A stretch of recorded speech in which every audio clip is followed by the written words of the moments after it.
Hi everyone and welcome to Let's Build. It's been a while since the last installment as myself and Sophie have been working busily on the final campaign in our trilogy, Dead End, and it's off to a flying start. But yeah, a lot of our recent energies have gone into just getting a number of things done. And finally I feel like I can turn back to our Let's Build series, and I think over the next few weeks and months I expect to have time to produce quite a few more videos as my work hours become more nocturnal, which it works if you're a modder. It's very handy if you can burn the midnight oil. So without further ado, we'll go straight back to the exterior area we're working on, and with a slight change of plan. I was going to be looking at building placements and things today, but I thought that sort of thing takes me a bit of time to really get a good idea of what I want. I've got where I know all the key buildings need to be, but it's just getting everything else worked out. And often you need something to give you a little bit of inspiration to push you forward. So we're going to switch targets. But as you can see, since episode 12, I have placed a few buildings down. Purely as markers for now, but they're giving me a pretty good idea of where I'd like to have certain structures, and more will go in. There's also the beginnings of a wall here. I'm just going to make this a bit larger so we can get a good look at what's going on. Yeah, beginning is a little wall which will like a little promenade of sorts along the side there. Got one little building there. It's mainly going to be like a merchant's area just here. And this building here will be like a blacksmith's, and this is really handy part of the buildings list here. Let's find it. The BTH, I think it was it? No, it's not. Where have I got it?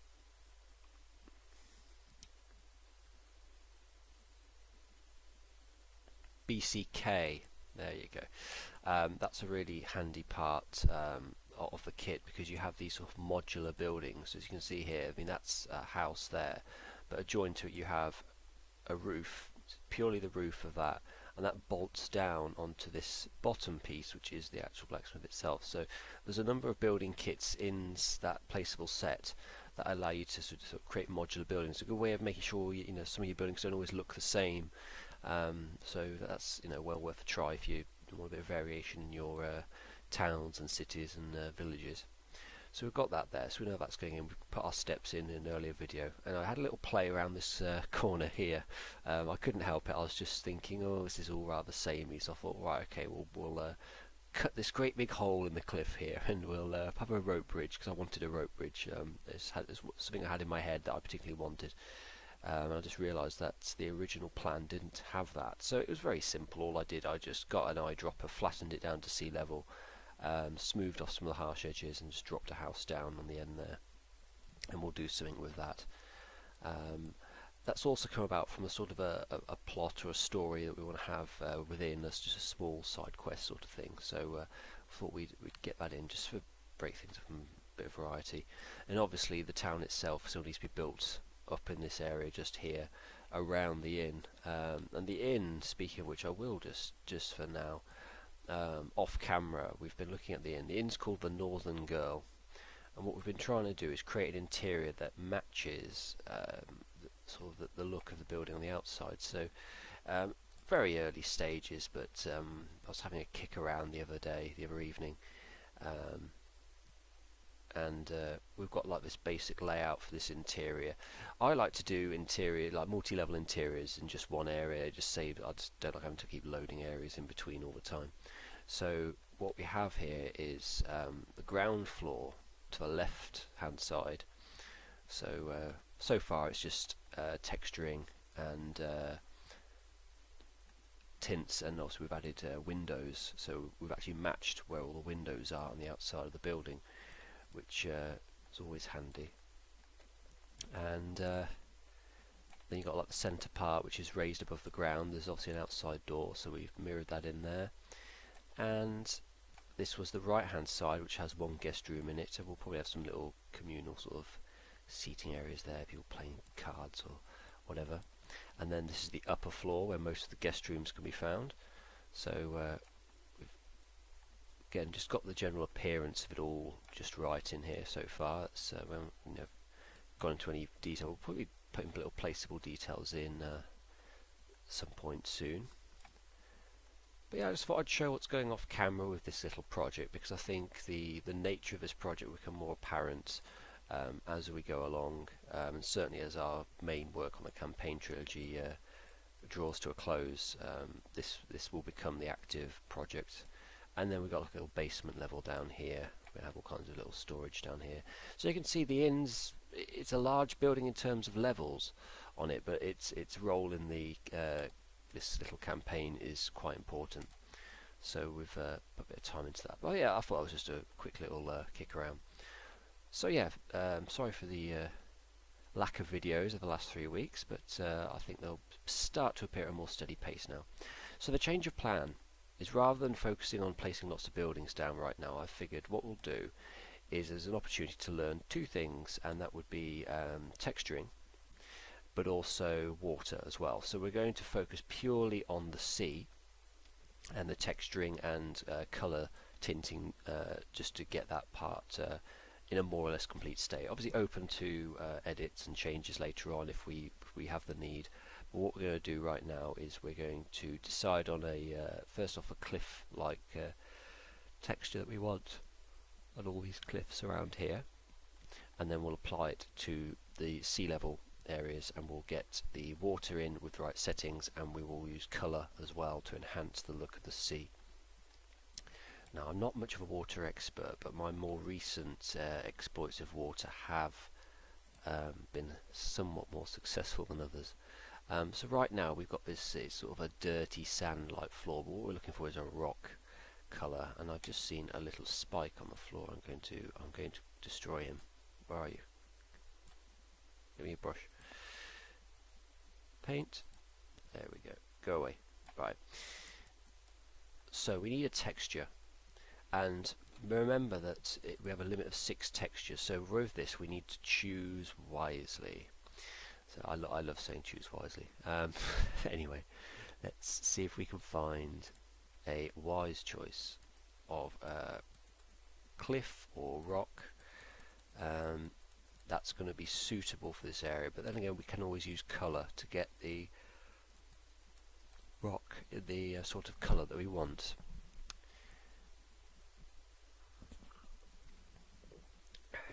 Right, not going to find anything there. Wood, cliffs, right. That one looks like a good shout. It's got that sort of brownish colour to it. I quite like that for this, and I think with the aid of further colour we could probably do that. So I'm going to click on that. I'm going to see what we get. I'm going to run it just to start with at 100%, and I'm just going to test it. I'm actually going to test it on here because we're going to want to be using the same texture on the seabed as we are having on here, because our beach isn't going to be a particularly pebbly one either. Sorry, a particularly sandy one. It's going to be more pebble based. That's quite bright. I don't know, why am I not liking that?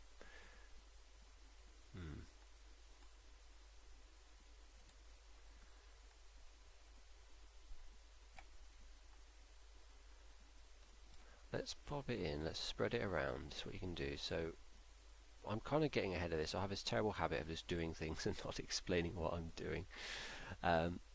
So I clicked on the texture I wanted, and as usual you have the same sort of brush controls. Your brush size, you can modify it for a particular amount, or you can just go the default medium, small, large, etc. And the pressure, as I might have said before, I can't remember, I will say it again, is how strong that texture is going to appear. So for example, if I now drop this texture to 10% and then got a small brush and I'm going to try and put it there, you'll notice now that it's barely painted on. Has it painted on at all? Can't even notice it. Go to 20%.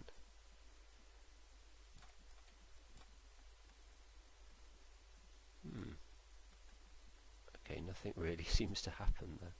Let's go with 50. Yeah, and you can notice that a bit more now. but that's nowhere near as strong as that, which makes me wonder if I should change it, to be honest.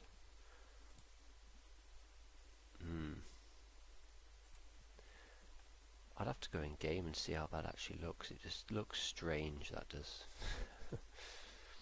I mean, we could change it, for example, and this is actually a good opportunity for me to show you how to swap a texture.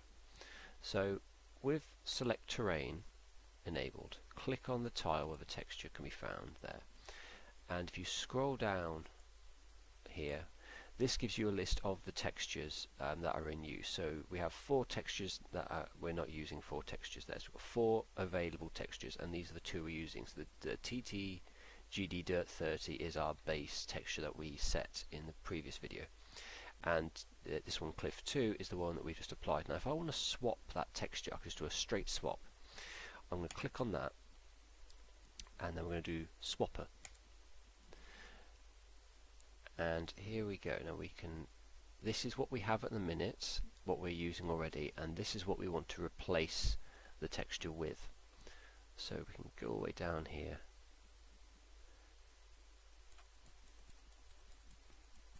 and we can go back to Cliff, and we have more options now. And I am thinking that maybe we go for, we'll try that one there. Oh, wait a minute. No. Go with that one.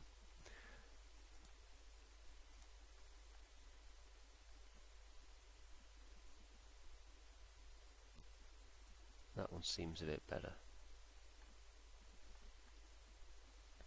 Okay. So that's the one we're going to use now. So if we select again, and yeah, it's updated with that now. So it was Cliff 4, and it seems to be doing the job for us. So what we're going to do now is, where we want the water to go, we're going to paint in this texture, Cliff 4. So we're going to go with a large brush, and we'll do it at, we will do it at 100% for now, not 1000. You can't do 1000, just having just 100 is the limit. Large brush, and on paint terrain, and we'll just start spreading that around. Obviously very bright, and it's going to look rather ugly to start with, but bear with me, we have barely begun. So we're going to get that bit down there, and for painting textures, if I haven't said already, just you can just click with the left mouse button, which actually doesn't always give you a very strong. If you just want a gentle bit of texture, you just give it a single click, or you can hold the button down and just sort of spread like you're using a paint program or something like that, and we'll get all that in there. So my reasoning for doing this today instead of the building placement is, I think it'll look, hopefully it will hopefully look very nice once it's done. And I don't know, it's always nice just to get one little feature of your area at least done to some extent, and it kind of gives you a bit of a motivation, a bit of inspiration to keep going.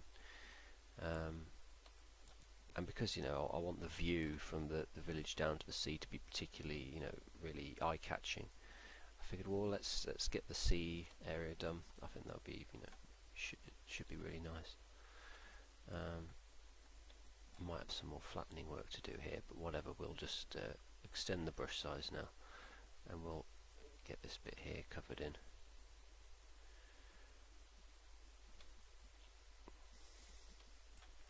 It was quite a gamble deciding to do this large exterior as part of the Let's Build series of videos, but I suppose you get to see all kinds of different things being done.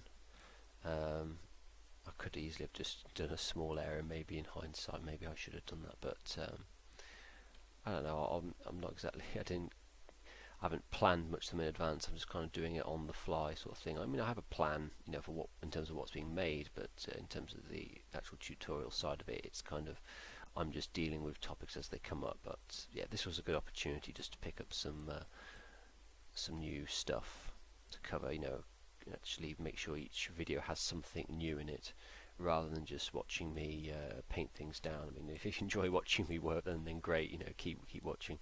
But yeah, I just didn't want to give the impression that all you're doing is just watching me piddle about with the tool set. So yeah, hopefully there'll be something useful in this. But do ask, you know, if there's any particular things you'd like me to clarify or show more of, or show full stop. Just let me know. You know, please comment on things like that, because you know, this is more for the benefit of others as well. It's not for my my gratification. Right, we're nearly there. It didn't take me too long to get through all this. Right, I've got a smaller brush for this little piece here, even though we are going to be using it on the cliffs anyway, but I don't really want to go texturing too much the rest of the terrain yet, until the buildings are down and in place. So I mean, don't worry if you clip edges and things like that. Stuff like that's easily rectified. We just want to get the sea level in, and we can sort the rest out later.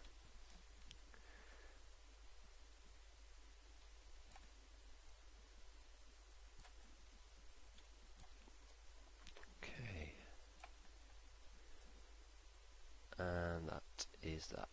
So we have this shiny rock floor right now, which believe me, it won't be shiny for much longer. But there we are. Now we'll know exactly what level terrain height issues we have once we get the water down. Now let's click then to water to get water started. And like we've done, it's always best to start by making sure you've lowered like a pool where you want it to go.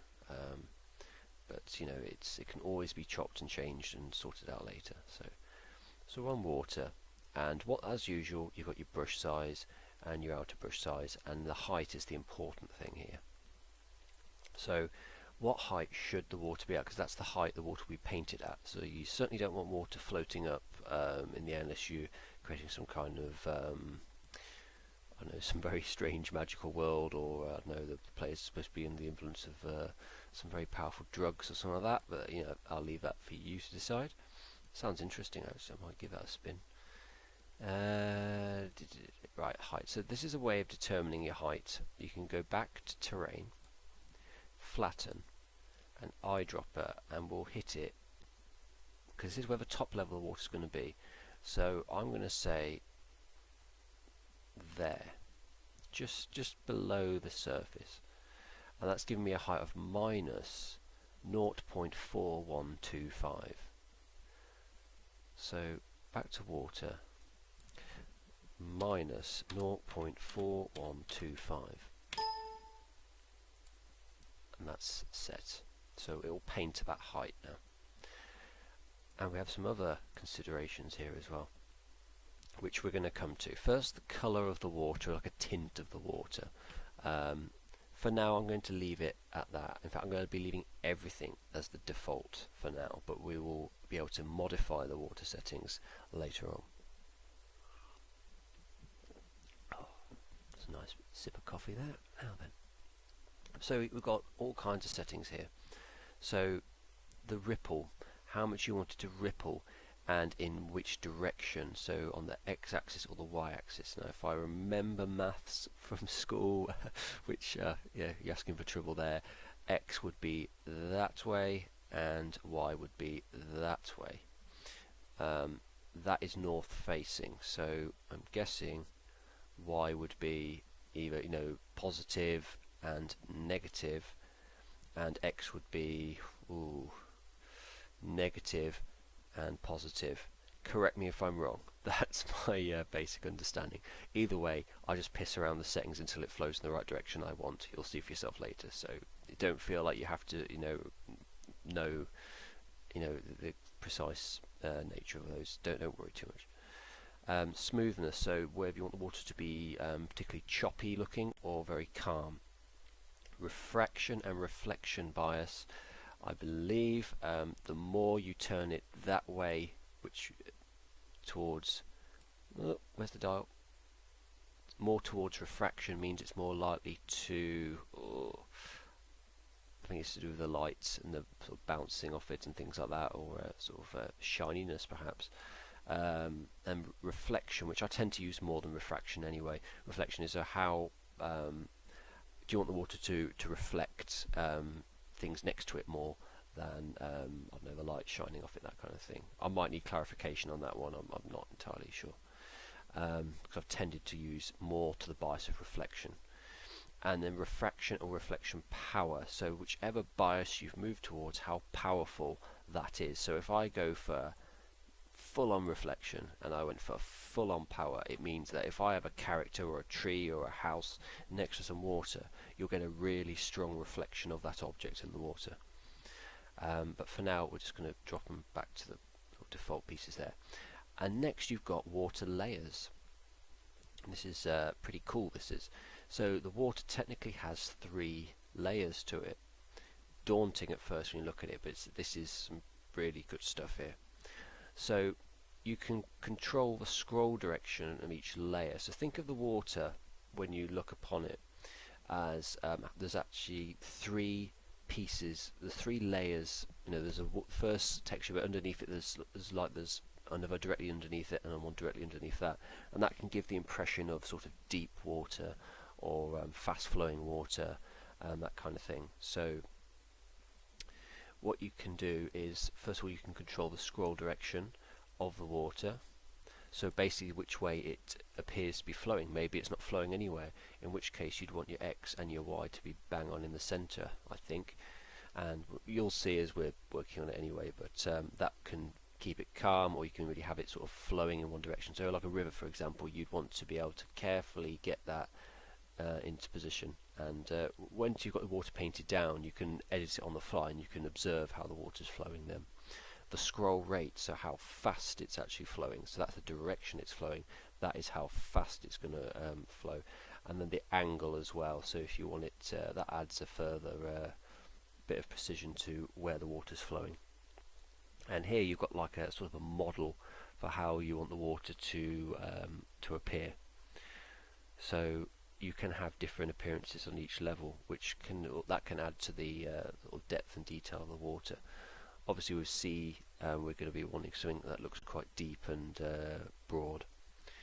And again, water layer 2 and water layer 3. So what we're going to do first though is we're just going to paint it down. So I'm going to got paint terrain enabled. We've got, you can go with a large brush on this or a giant brush, because what will happen is it will only paint at the height that we've specified. So if I put it down here, we're going right up to there. Now obviously if I did lower the terrain here, then water will appear underneath it, because my brush is obviously going over the edge, but that's fine, we can fine tune later. But I'm just going to drop it in for now, spread it all around, and we'll need to get our shore a bit more smoother as well, so it's actually a bit of a beach on there, because I wanted a beach, not a particularly large one, and it's not sort of your sandy beach sort of thing, it's just mainly rock. So we've got all that in there,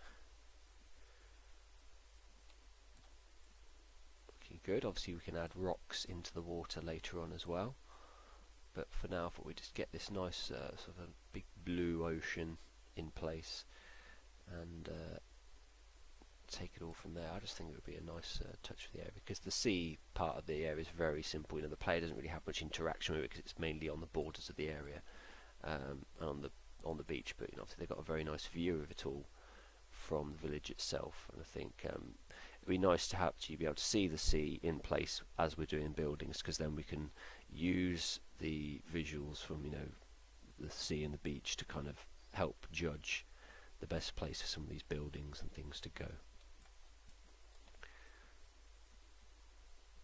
So that's coming in really nicely there. And sometimes you might paint water in. If you're after something quick and easy, just slap water in and you're done, like this. You know, you could just do this and that's fine, you've got some water. It's when you want some particular detail or a particular look, and just, you know, for immersion as well. You know, it's good to pay attention to some of these smaller details. You know, and I like to try and get them right. I don't think I always get them right, but I try. I don't have artistic leanings of any kind, but I do my best.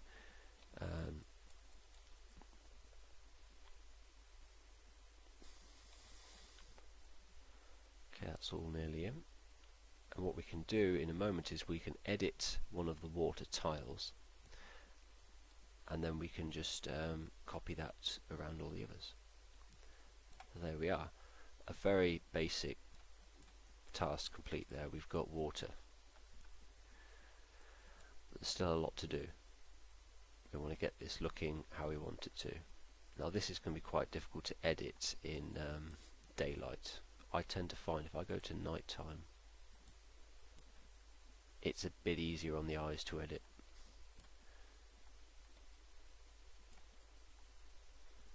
But that's what we've got right now. Okay, I'm going to quickly hit a save there so we don't lose anything.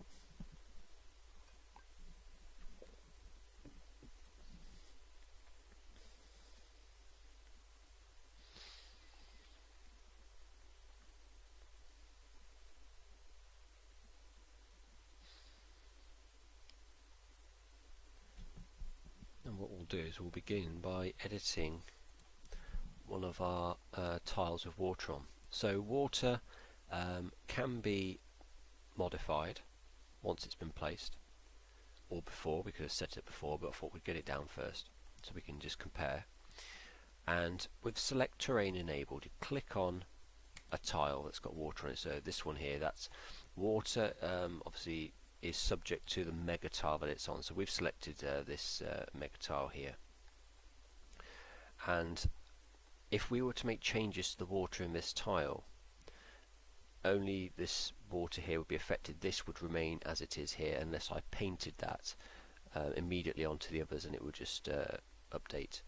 So that's something to remember. If you've got, say for example, water at different heights, you need to be very mindful of where you're placing your water. Because this is obviously the sea and everything, it's all just be one level. But if you've got made, say, like a swamp or a marsh or a hilly sort of place, you need to be a bit mindful of where your water's placed, because if it's covering several mega tiles like you see here, you may have a bit of a problem, because like you know, this bit here, I have just a tiny piece of water sticking on there. Now there's a solution there. I could just paint the terrain out and cover that corner.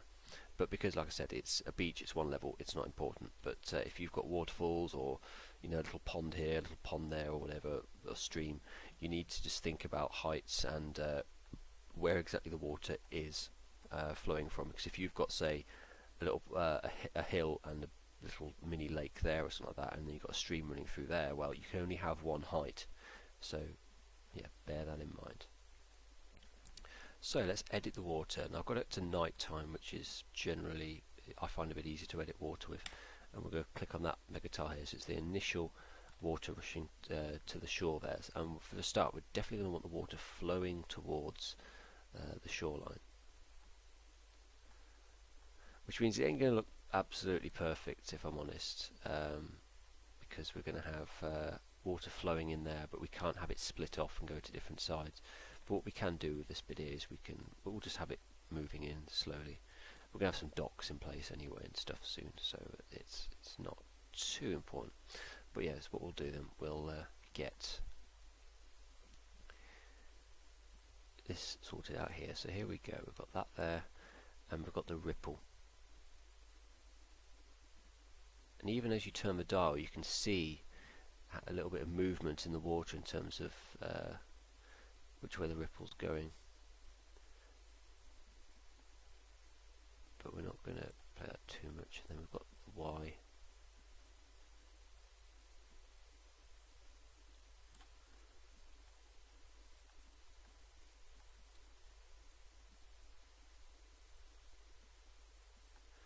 I don't think that's going to be too important, so we're going to keep it quite calm and just work on flowing it instead.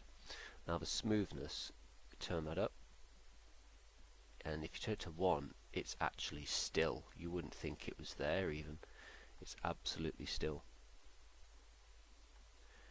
But obviously we want it to be quite quite choppy. We'll go on the lower half of choppy,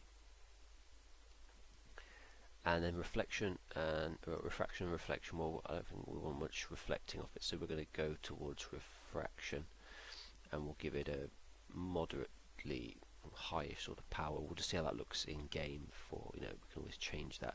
It's very hard to judge things like that in the toolset because some of it doesn't, I don't think all of it renders in the toolset properly. So that's so to bear in mind with water, is you really need to load up the your project and just test it in game and just see what you think. Now water layer 1. We'll start by picking a one of these. That's a bit too dry. I think we want sort of large sort of little breaks, to try and make it look more wave-like. Not easy to do, but we will try it. And we need to get a scroll direction going as well, don't we?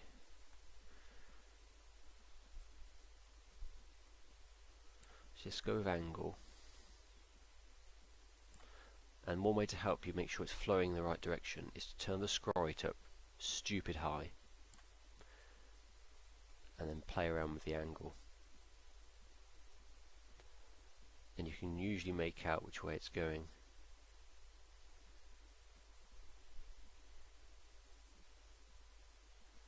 Okay, I'm going to turn that down a little bit. It's a little bit hysterical. That appears to be flowing away.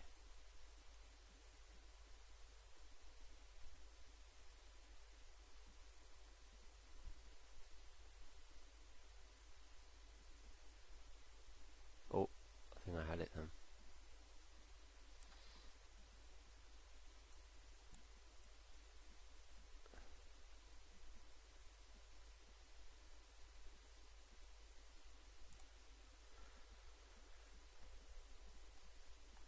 Hard to tell. Maybe if I can change the settings a little bit more.